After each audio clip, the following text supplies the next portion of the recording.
What's up everybody? Today is the time for my very first fly tying video. It's finally happening. And it's going to be on my favorite fly of all time. I've caught more fish than any other pattern. It's not even close. And it's the sexy Walt's worm. So this fly is a funny story for me. My buddy Kevin, he introduced me to the Walt's worm, pretty early in my fly fishing career. He gave me 4 of them after a day together on the river.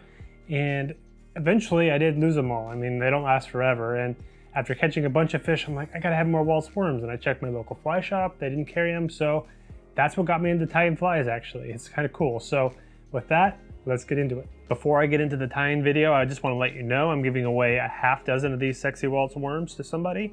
Stick around to the end of the video to find out how to win them. Okay, so for the hook, I'm gonna be using a size 14 jig hook, a Firehole 516.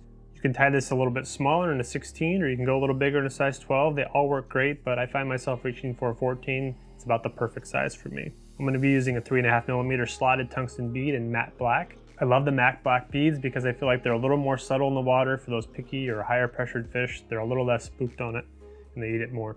For your thread, load up your bobbin with some size 12/0 Semperfli Classic wax thread. Today I'm using fluorescent orange. Start your thread wraps right behind the bead.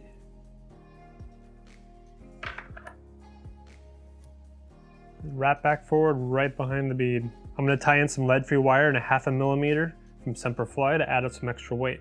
With the wire still on the spool, I'm going to insert the end right into the back of the bead. I'm going to do a couple wraps, maybe 3, to secure that in there. I'm going to carefully wrap behind the thread. I'm going to wrap back towards the point of the hook. I'm going to end right there where the point is. Then I'm going to take my thread and do a couple wraps over the top. Now I'm going to wiggle that off, and that'll help taper the wire back down so I get a nice smooth taper. So now I can build up a little thread ramp.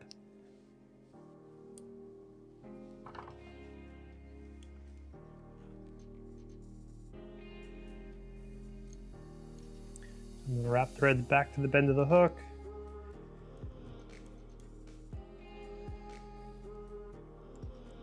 Okay, now I have a nice ramp built up. I'll take my thread over the wire and then just behind the bead. Now I'm going to tie in my ribbing material. I'm going to be using Mirage tinsel from Semperfli in 0.4mm. That's their small size. Secure this right behind the bead, a couple loose wraps, pull it the length. Now I can wrap this down to the end of the hook shank.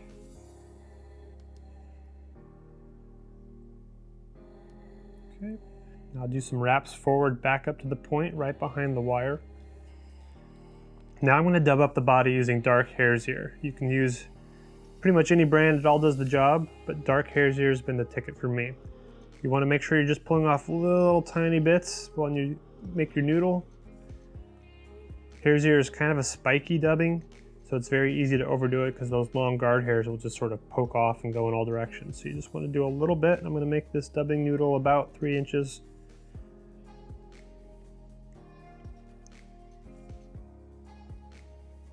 Okay, that looks good. I'm going to wrap this back towards the end of the shank, making sure to cover all the orange thread. Now I can wrap back forward. Sometimes the wraps don't go on as thick, so you can do an extra one there. Perfect.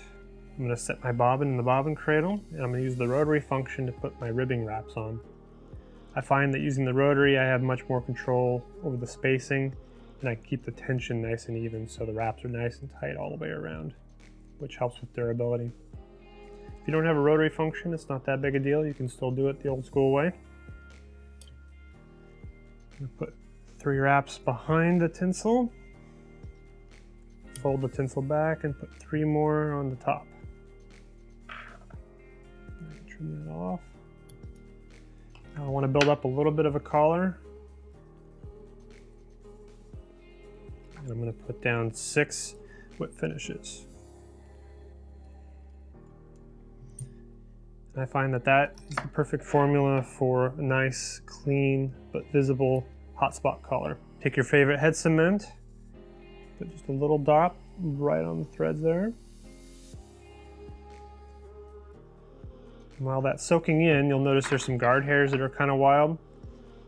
Just go ahead and take your scissors and trim those out.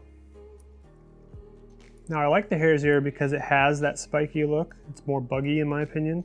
I know some people use superfine or sparkle dubbing, which has a smoother body taper to it, but I like this bugginess. I feel like it's, you know, it just gives the fly a little bit more something something in the water, you know what I mean? And that is a finished sexy Walt's worm. If you want to see all the materials I used, look for the recipe down in the video description. I also sell many of these materials now, so check that out on the website, driftstone.co. And if you want to win 6 of these sexy Walt's worms hand timed by me, all you got to do is be a subscriber and leave a comment on this video. At the end of the next time video, I'll do a live giveaway to find out who is the lucky winner. Until then, everybody, Godspeed.